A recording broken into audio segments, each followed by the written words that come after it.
Le Seigneur soit avec vous. Et avec votre esprit. Proclamation de l'Évangile de Jésus-Christ selon Saint Jean. Gloire à toi, Seigneur.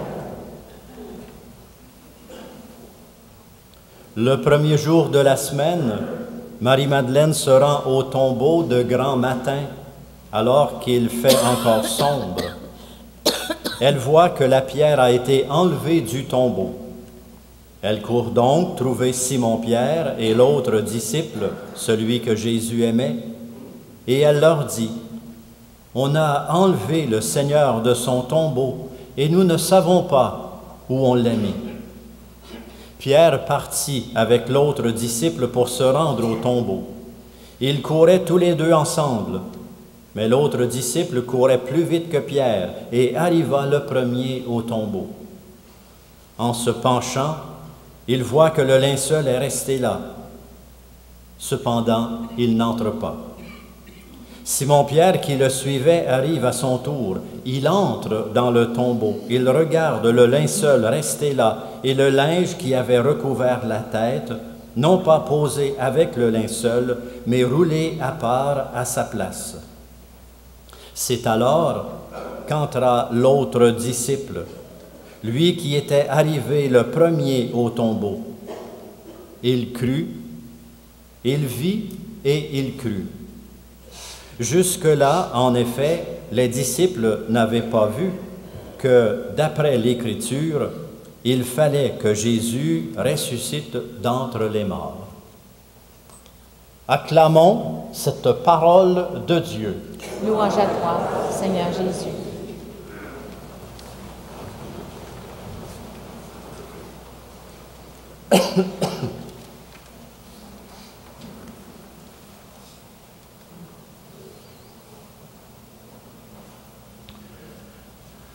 Le premier jour de la semaine, Marie-Madeleine se rend au tombeau de grand matin. Le premier jour d'un monde nouveau. Le premier jour d'une expérience de foi inouïe. Le premier pas dans cette expérience que l'Église aura à porter avec elle dans sa foi, l'expérience de la résurrection. Non pas l'expérience de la résurrection dans le monde final, non pas la résurrection après la mort, mais la résurrection au plein cœur de la vie, au plein cœur de notre quotidien, au plein cœur de nos joies comme de nos difficultés, comme de nos souffrances, au plein cœur de notre histoire, au plein cœur de notre monde, le monde réel, le nôtre, notre vie. De grand matin, Marie-Madeleine se rend au tombeau. Il n'y a rien dans le tombeau, et elle va chercher, elle court pour aller chercher les disciples, Pierre et Jean, qui viendront. La résurrection, c'est un moment bouleversant dans la vie des disciples, parce qu'ils entrent dans une expérience nouvelle. Ils avaient vécu le vendredi, la mort au calvaire. Et là aussi, cette expérience avait été une expérience bouleversante. Ils avaient donc besoin d'une expérience très forte pour entrer dans la foi. Et ce ne sera pas facile parce qu'on le voit dans les évangiles, dans les récits après la résurrection, plusieurs disciples n'y croient pas à la résurrection. Parce qu'ils avaient été témoins de la condamnation et de la mise à mort de Jésus. Dans notre expérience de foi, nous avons, nous aussi, à apprendre, à vivre cette expérience de Pâques qui est comme un chemin. Je dirais que la résurrection, c'est un chemin de vie. où on apprend, où on entre, où on fait l'expérience d'une vie nouvelle, cette vie avec Dieu. La résurrection, c'est un chemin de guérison. Et la résurrection, c'est un chemin de croissance.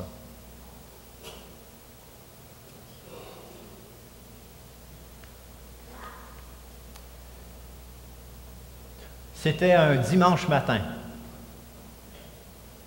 Marie-Christine, une petite fille, s'en allait à la messe de Pâques avec sa mère. Et sa mère lui avait parlé de Jésus, peut-être qu'ils avaient participé au jour saint. Alors, dimanche de Pâques, ils s'en viennent à la messe, ils s'en viennent à l'église.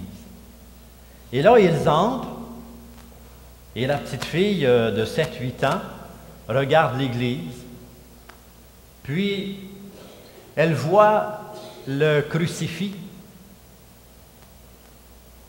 Et là, elle est un peu scandalisée.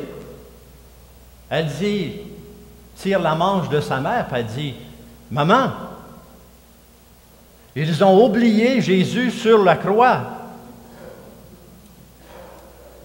Parce que la mère lui avait dit que Jésus était ressuscité. Il ne devait plus être là, dans sa tête d'enfant. Ils ont oublié Jésus sur la croix. Et là, la mère commence à lui expliquer. Elle lui dit, « Tu sais, Marie-Christine, on a besoin de garder Jésus sur le crucifix parce que on a besoin de lui pour regarder notre vie avec ses difficultés et ne pas lui tourner le dos. On a besoin de Jésus sur le crucifix pour nous rappeler que Dieu nous a aimés de façon infinie. Il a voulu donner sa vie. Il a passé à travers la mort. Il a vaincu la mort. Il a vaincu le péché. Sur la croix. Et il nous donne le signe dans la résurrection. Mais la résurrection, c'est une expérience de foi. On est appelé à passer de la croix avec Jésus jusqu'à la résurrection. Il y a quelques années, 2 ou 3 ans, Stéphane Laporte, que vous connaissez sans doute, qui écrit pour différents programmes de télévision, qui écrit dans les journaux aussi. Il y a eu un éditorial très beau dans la presse. Je voudrais vous en lire quelques lignes. Il nous parle du crucifix. Il nous dit, le crucifix, c'est bouleversant. Les disciples avaient vécu le grand bouleversement du calvaire et nous le vivons. Et là, Stéphane Laporte nous dit ceci. Qu'est-ce qu'un crucifix? Si ce n'est la représentation d'un homme qui donne sa vie. C'est beau un crucifix, parce que c'est tellement à contre-courant de tous les symboles de puissance qu'on voit dans notre monde. L'aigle, l'ours, le lion, l'étoile.